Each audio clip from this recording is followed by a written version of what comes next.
When we see the Palestinian children being pulled out of the rubble with their parents holding them, clutching them, their dead, broken bodies, sometimes, the images are sanitized, obviously.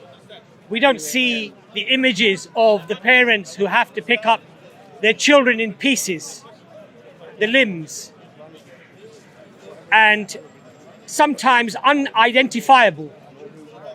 But because their child was roughly in that vicinity, they assume maybe that was their child.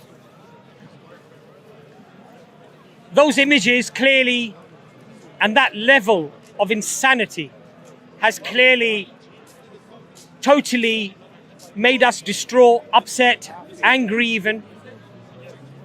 And many of us have not been able to really return back to our normal lives with any clarity or sanity, I would say.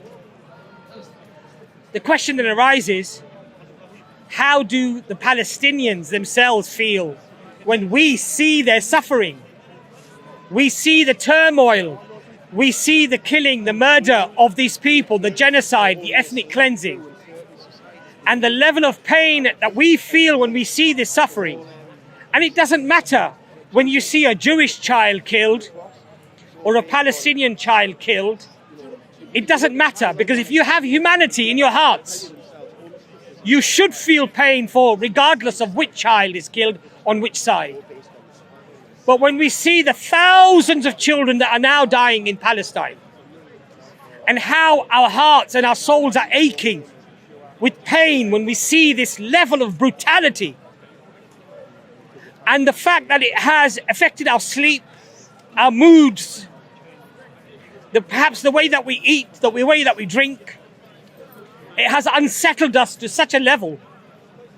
But just imagine for a second that our suffering here is minute compared to the suffering that's going through at the moment, going on in the Palestinian territories.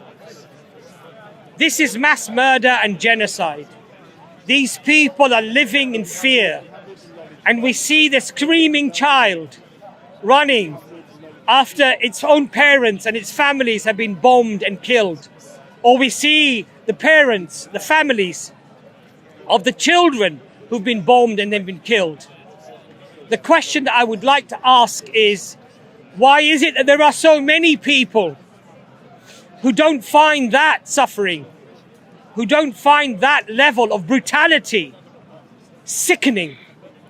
And why and how can they stay silent when they are seeing what's unfolding in Palestine as a quintessential example, a paradigmatic example of ethnic cleansing, of genocide, of the deliberate targeting of civilians, the deliberate targeting of humanitarian structures and hospitals and schools, with the excuse that there are people hiding inside of those buildings.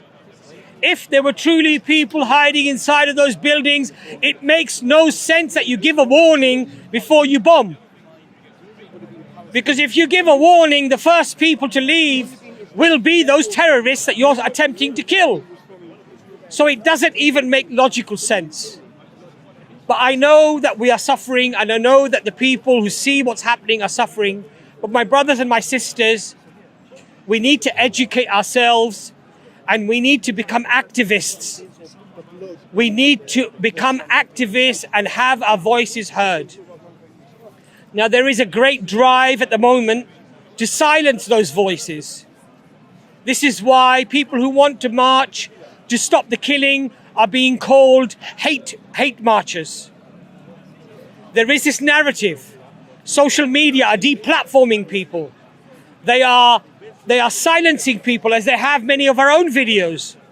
So my brothers and my sisters, not because we want notoriety or fame, but we want you to share this content as wide as you possibly can, to let the words get out so that we are not silenced, and that people hear about the tyranny, the murder, the killing, and the lies that are currently being presented.